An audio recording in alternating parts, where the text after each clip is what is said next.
आप एक तरफ कहते हैं जग सिर मोर बनाए भारत, इस तरीके से आप भारत को जग सिर मोर बनाए क्या आई है? क्या दावा है कि भाई कांग्रेस की सरकार कल आ जाए और उसके बाद ये तमाम मुद्दे पूरे हो जाएं? वो भी फायदा हुआ भाई, ये बलवीर है, ये हिंदू है, मैं तेजस्वी, मैं हिंदू, ये हमारे ओरछा से भैया, ये सब हिंदू अपने आप बाहर आके लोगों को, छोटे छोटे बच्चे राहुल जी कार्यालय पे खड़े होके वो भी ये देख रहे हैं कि भाई हमारा कार्यालय थोड़े दिनों के बाद बंद होने वाला।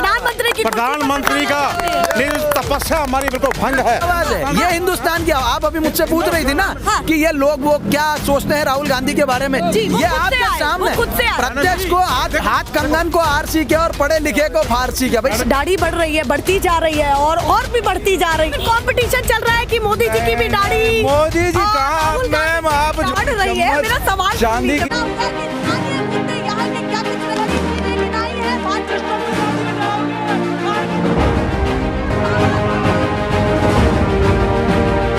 नेशनल पिलर, देश की आवाज।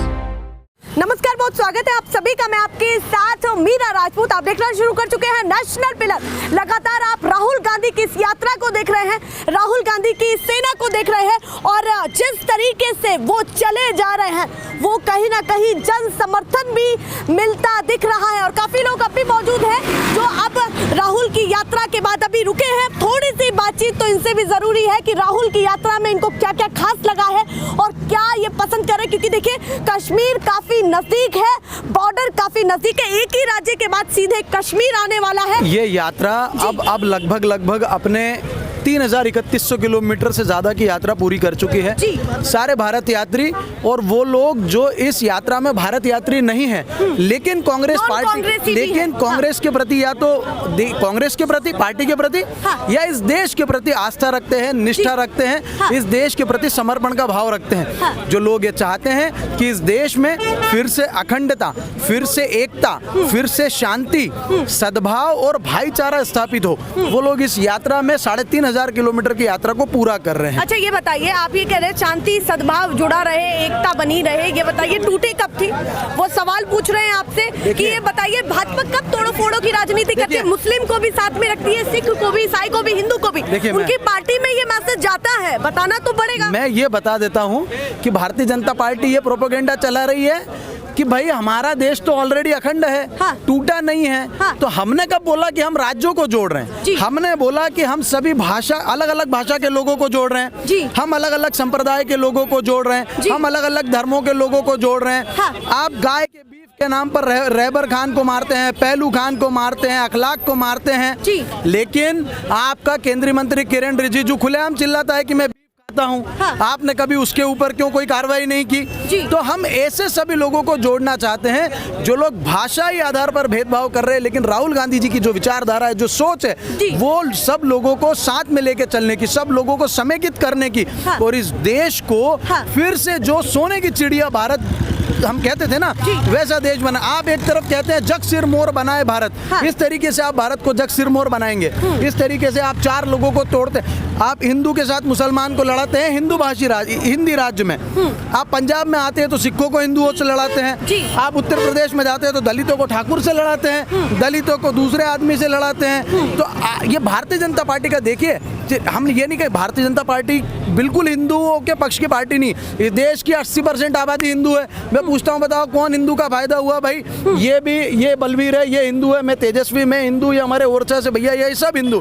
80 रुपए लीटर का ये आदमी अभी थोड़े समय पहले 70 रुपए लीटर का खाने का तेल था सर, हमारे सोयाबीन का, अब हम 150 रुपए लीटर खरीद रहे हैं। कांग्रेस शासन में 70 रुपए लीटर का पेट्रोल था, 61 रुपए लीटर का। हिमाचल का आंकड़ा याद नहीं है, अभी हिमाचल में सरकार बनी है, देखिए महंगे दाम होते जा रहे हैं। अरे सरकार आई है ना, कितना समय हुआ हिमाचल में? आप ये नहीं बता रही 500 रुपए का गैस सिलेंडर, आप ये भी बताइए राजस्थान में गहलोत जी ने बोला हम 500 रुपए सब्सिडी देंगे। ये कैमरे पे आप बताइए ना कि हमारे राजस्थान, छत्तीसगढ़ की सरकार ने राजस्थान की सरकार में और हिमाचल की सरकार में पुरानी पेंशन की स्कीम लागू की है। तो ये सब कांग्रेस की सरकार में संभव है। भारतीय जनता पार्टी अखंड बेरोजगारी जो पिछले 40-45 सालों का सबसे सर्वोच्च दर है वो लेके आई है। क्या दावा है कि भाई कांग्रेस की सरकार कल आ जाए और उसके बाद ये तमाम मुद्दे पूरे हो जाएं? वो भी कह सकते हैं कि भाई जैसे बीजेपी ने भी ये बहुत सारी चीजें कही है कि धीरे धीरे काम क्या होगा। दावा था कि आजादी 1947 के बाद पंडित नेहरू देश को इस मुकाम तक लेके आ गए। क्या दावा था कि वो पंचवर्षीय योजना लेके आते। क्या दावा था इसका कोई गारंटी दे सकता था कि वो IIT लेके आते, IIM लेके आते, इस देश में बड़े बड़े कल कारखाने उद्योग बनाते, लोगों को कपड़ा रोटी बेरोजगारी ये रोटी कपड़ा मकान की जो मूलभूत आवश्यकता उस समय थी उसको पूरा कर पाते। लेकिन किया ना। कांग्रेस के साथ लोगों को भरोसे का साथ है। तो कांग्रेस के साथ सिर्फ इस देश में एकमात्र ऐसी पार्टी कांग्रेस पार्टी है जो लोगों को भरोसा दिला सकती है, लोगों का भरोसा जीत सकती है। और जितना शासन कांग्रेस ने पिछले ये कहते 70 साल में आपने क्या किया, जो काम हम 70 साल में नहीं कर पाए वो आपने 7 साल में कर दिया जनाब। आपने रोटी कपड़ा मकान बेरोजगारी GST नोटबंदी तालाबंदी सब लगा के लोगों की ऐसी मरम्मत कर दी है कि आज आदमी अपने आप में कुंठित है और परेशान ये सोचता है कि क्या सोच के उस दिन बीजेपी को वोट देके आया भैया आज ऐसी हालत हो गई है। आप कह रहे हैं कि जनता खुद सोच रही है कि हमने भाजपा को क्यों वोट दिया, पर यहाँ पर एक और सवाल उठता है कि जिस तरीके से जनता के बीच में एक प्रभाव जा रहा है कि राहुल गांधी को अन्य नामों से बुलाया जाता है, मुझे कहने की जरूरत नहीं है, और कहीं ना कहीं क्रिटिसाइज भी किया जाता है, ट्रोल भी किया जाता है उनको। उस समय क्या लगता है कि छवि कैसे सुधरेगी? देखिए मेरी बात सुनिए, एक चीज कहते हैं कि जब जनता के बीच में हवा बनता है तो वो फैलता ही जाता है, कम नहीं होता है। उसको किस तरीके से सुधार करने वाली है कांग्रेस और कैसे वो मैसेज पहुंचे राहुल गांधी की उस छवि का? देखिए राहुल जी ने बोला कि नफरत, लोग कह रहे हैं कि पहले कुछ और राहुल गांधी थे, अब कुछ और राहुल गांधी दिख रहे हैं। नहीं गलत। देखिए राहुल जी दो चीजें, राहुल जी ने बोला कि नफरत के बाजार में मोहब्बत की दुकान खोलने आया हूँ, ये हमारे नेता ने कहा। अब आप जो कह रही हैं तो राहुल जी किस तरीके से लोग राहुल जी को देखिए, राहुल गांधी आज भी वैसे ही हैं जैसे कल थे जी, है ना। हाँ। लेकिन लोगों को देखने का नजरिया कैसे चेंज हुआ। हाँ। वो आदमी तब भी वो चीजें बोलते थे जो आज वो बोल रहे हैं। हाँ। फर्क सिर्फ इतना है कि आज उनको मीडिया नहीं दिखा रहा था, लोग नहीं दिखा रहे थे। बीजेपी का सोशल जो उनका स्ट्रेटजी है, उनका सोशल इंजीनियरिंग है, हाँ। उसमें कोई नो डाउट निसंदेह वो कांग्रेस से बहुत अच्छा है। हाँ। और उन लोगों ने हमारे नेता के प्रति एक गलत धारणा फैलाई, गलत भावना फैलाई, लोगों के बीच में हमारे नेता को गलत तरीके से प्रचारित किया। एक सवाल और बनता है बीच में, जल्दी से पूछ लेती हूँ क्योंकि काफी लोग और भी हैं। भाजपा के कार्यालय से लोग खड़े होकर के ऊपर से देख रहे थे राहुल गांधी को और उन्होंने एक मैसेज भी दिया, शायद आपको भी पता है, मुझे भी पता है। तो उस समय क्या दिमाग में चलता है कि देश की राजनीति कैसी होनी चाहिए? देखिए खुशी हो रही है। हाँ। कार्यालय पे खड़े होकर वो भी ये देख रहे हैं कि भाई हमारा कार्यालय थोड़े दिनों के बाद बंद होने वाला है। अच्छा, क्योंकि अब कांग्रेस की सरकार इस देश में आने वाली है। ये हुजूम आप देख रही है, ये दावा खोखला तो ये नहीं खोखला है ये इतनी भीड़ जो आपको आप जगह जगह हाँ। ये इतने सब लोग आ रहे हैं। मैं कन्याकुमारी से चल रहा हूँ, आप देखिए हमने केरला में, तमिलनाडु में, हाँ। और अलग अलग मध्य प्रदेश, छत्तीसगढ़, राजस्थान, अलग अलग दिल्ली, उत्तर प्रदेश में हम ये देखते आए कि लोगों का हुजूम और भारी जन समर्थन अपने आप बाहर आके लोगों को, छोटे छोटे बच्चे राहुल जी राहुल जी राहुल जी चिल्लाते हैं। हाँ। उनके माता पिता लाई थे ये देखने के लिए कि यार जिस राहुल गांधी को हम टीवी पे मीम्स में देखते हैं, ये राहुल गांधी तो भैया असल में ऐसा आदमी है। हाँ। इतना बढ़िया आदमी है। आप कह रहे सोशल मीडिया पर वो राहुल गांधी कोई और, कुछ और दिखाए जाते हैं और ये राहुल गांधी कोई और है, कुछ और है, बिल्कुल कोई और है। ये राहुल जी एक हमारे जावेद अख्तर साहब ने एक पंक्ति कही थी कि मैं कल कोई और था और आज कोई और हूँ, जरा वापस आकर तो देखिए। तो वो ऐसा है कि राहुल जी कल कोई और थे, आज जरा आके देखो भाई राहुल गांधी कौन है। आने वाले 2 साल के बाद अब सब लोग राहुल गांधी का डंका बजाएंगे। ये मेरा विश्वास है कि इस देश में आने वाले 2 सालों में बहुत बड़ा राजनीतिक परिवर्तन होने वाला है। बहुत बड़ी बात उन्होंने कही है कि राजनीतिक परिवर्तन ऐसा महसूस कराता है इस यात्रा से कि कुछ भी हो सकता है। आप बताइए कहाँ से चल रहे हैं, कहाँ से आपने ज्वाइन किया है? Kanyakumari first day. अच्छा, कन्याकुमारी से तमाम लोग कन्याकुमारी से ही चल रहे हैं। और ये तो मैं पक्के यात्रियों से मिल रही हूँ। काफी ऐसे भी यात्री होते हैं जो आते जाते हैं और घर पर गए फिर उसके बाद वापस भी आते हैं, पर जो टीम एक साथ चल रही है, राहुल गांधी के पहले ही कैंप में आप लोग रहते हैं, उस समय कैसा महसूस होता है कि आपका नेता कितना साधारण है या फिर कितना लोगों से कनेक्ट होता है? क्या दिमाग में? देखिए पहले तो मैं आपको बता दूं, मैं कैंप में नहीं रहता हूँ जी, मैं पार्टी का भी नहीं हूँ जी, मैं बस राहुल भैया के साथ निकल आया ऐसे ही अपने गाड़ी लेके। अच्छा, आप कह रहे हैं आप पार्टी से भी नहीं है, कन्याकुमारी से आप ऐसे ही चल रहे हैं? केवल भैया के साथ चल रहा हूँ क्योंकि वो निकले तो हमारे भी फर्ज है कि हम भी निकले।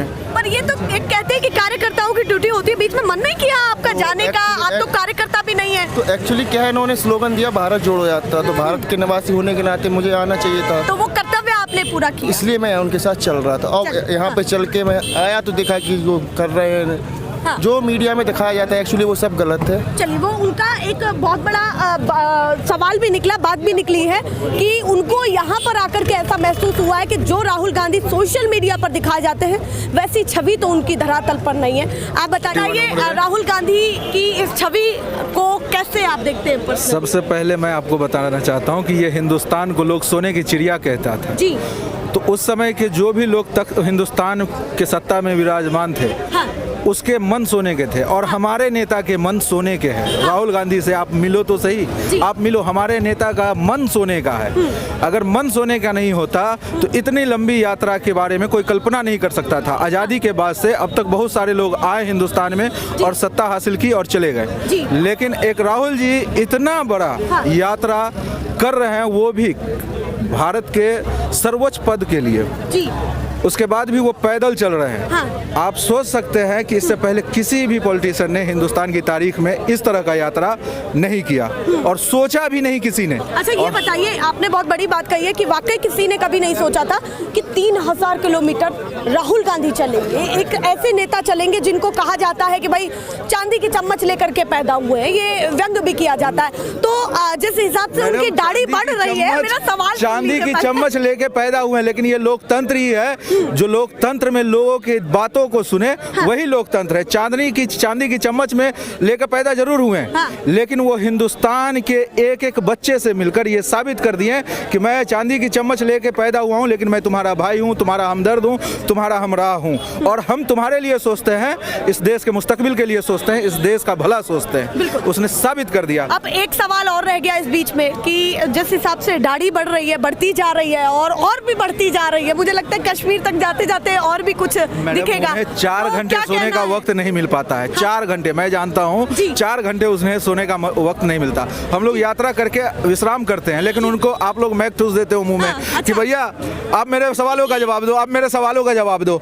आप सोच सकते हैं कि 3 घंटे हर रोज उन्हें मीडिया से मुखातिब होने पड़ते हैं। उसके बाद जब आपके मैक छूटते हैं तो फिर वो सड़क पे नजर आते हैं। आप बताओ, उस आदमी के पास सेविंग कराने का समय है क्या? या फिर कंपटीशन चल रहा है कि मोदी जी की भी दाढ़ी, मोदी जी का आप खुद अपने मुंह से एक्सेप्ट कर रहे हो। मैं नहीं कह रहा हूँ, आप अपने मुंह से एक्सेप्ट कर रहे हो। मैं भिखारी हूँ, झोला उठा के चल दूंगा। आप फकीर और भिखारी में क्या अंतर करते हो? आप ये बता दो, आप भारत का नाक हो, अगर किसी आदमी के नाक टेढ़े हो जाए कैसे लगेंगे? आप, भारत के लोगों ने आपको भारत का नाक बनाया, इस देश का सबसे सुंदर चीज। किसी भी आदमी के नाक टेढ़े हो जाए कैसे लगेंगे? तो आप इस देश के नाक हो, आप गंदगी सूंघ रहे हो यार। आप कह रहे हो मैं भिखारी हूँ। यार एक्सेप्ट तो करो कि आपको हिंदुस्तान के लोगों ने इतनी मोहब्बत दी जिसकी आप कल्पना नहीं कर सकते थे। इंदिरा जी के बाद अगर सबसे ज्यादा मोहब्बत किसी को मिला तो वो इसको मिला। ये कहता है मैं भिखारी हूँ। नो डाउट मिला, पॉपुलैरिटी उन्होंने वो कमाई है, पर विदेशों में जिस हिसाब से रेपुटेशन बनी है उसको लेकर के भी क्या कहना? आप देखिए, एक चीज है, जिस इंसान में, एक पहले मेरा सवाल सुन लीजिए, कोई भी व्यक्ति है अगर उसमें 1000 कमियां हैं तो एक तो खूबी होगी। क्या आपको वो भी खूबी नहीं दिखती है? एक खूबी मैं दिखाता हूँ। आपको हमसे लड़ाई ये खूबी है, आपको हमसे लड़ाई ये खूबी है, यही एक खूबी है। बाद बाकी तो हमें खूबी नहीं दिखती।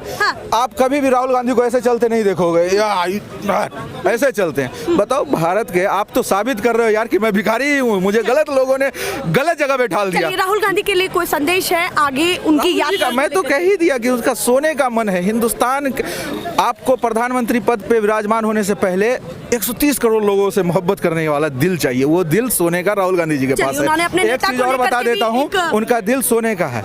आपने दूसरी बात कही, इस यात्रा के लिए जितना संघर्ष राहुल जी कर रहे हैं, उनके साथ ही कर रहे हैं, वो पूजनीय है। राहुल गांधी ने यह भी कहा था कि मैं कुछ भी हूँ पर मेरे साथ चलने वाला हर एक व्यक्ति बब्बर शेर है। तब कैसा महसूस होता है आप लोगों को? देखिए, ये तो बहुत गौरव के लिए हम गौरवान्वित होते हैं जब हमारे नेता हमारे जैसे बहुत छोटे और बिना पहचान के कार्यकर्ताओं को सम्मान देते हैं, हमारी बात करते। कौन है हम लोग? सब छोटे छोटे गाँव में मध्य प्रदेश के राजस्थान के गाँव से आए, हमें कोई नहीं जानता था जी। लेकिन हमें भारत यात्री बना के, इन्हें भारत यात्री बना के एक सम्मान दिया है हमारे राज्य में, हमारे लोकल तहसील में, विधानसभा में, हमारे स्टेट में हमें जानते हैं। और अगर हमारा नेता और अगर हमारे नेता ये कहते हैं कि हमारे साथ चलने वाला हमारा हर एक आदमी बब्बर शेर है, तो हम नतमस्तक होकर हमारे नेता को प्रणाम करते हैं। हम उनकी हर बात को शिरोधार्य करते हैं और ये हमारे लिए गौरव की बात है। चलिए, बहुत धन्यवाद आपका। देखिए ये तैयारी है। क्या कह रहे हैं बताइए। राहुल जी को एक दफा मौका दो प्रधानमंत्री बनने का। अच्छा, प्रधानमंत्री का तपस्या हमारी बिल्कुल भंग है। हाँ, तो आप कांग्रेसी हैं या फिर केवल समर्थक हैं? समर्थक है, हिंदुस्तानी दिल से समर्थक की आवाज है, ये हिंदुस्तान की आवाज। आप अभी मुझसे पूछ रही थी ना कि ये लोग वो क्या सोचते हैं राहुल गांधी के बारे में, ये आपके सामने प्रत्यक्ष को हाथ कंगन को आरसी के और पढ़े लिखे को फारसी के, भाई सामने प्रमाण है। उसे मुलाकात किया हमने 3 दफा, इधर भी उधर भी।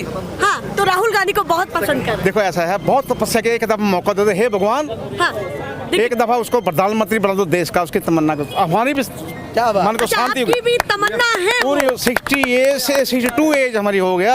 एक दफा प्रधानमंत्री बना दो। देखिए यहाँ पर बहुत बड़ी ये तस्वीर हो जाती है कि देखिए वो खुद से आशीर्वाद दे रहे हैं। मैंने उनको बुलाया नहीं है, वो वहाँ पर बैठ करके सुन रहे थे मेरी बातों को, तब उठ करके यहाँ पर आए हैं और तब इतनी बड़ी बात वो कह रहे हैं। और एक दफा हाँ देखिए किस तरह देखिए ये प्यार है अपने नेता के लिए। और यहाँ पर ये हमारे सुरक्षा कर्मी हैं जो दिन भर राहुल गांधी के उस डी को संभालते हुए दिखते हैं और राहुल गांधी को सिक्योर रखते हैं। और अब थकान से चूर होते हुए ये लोग दिखाई दे रहे हैं।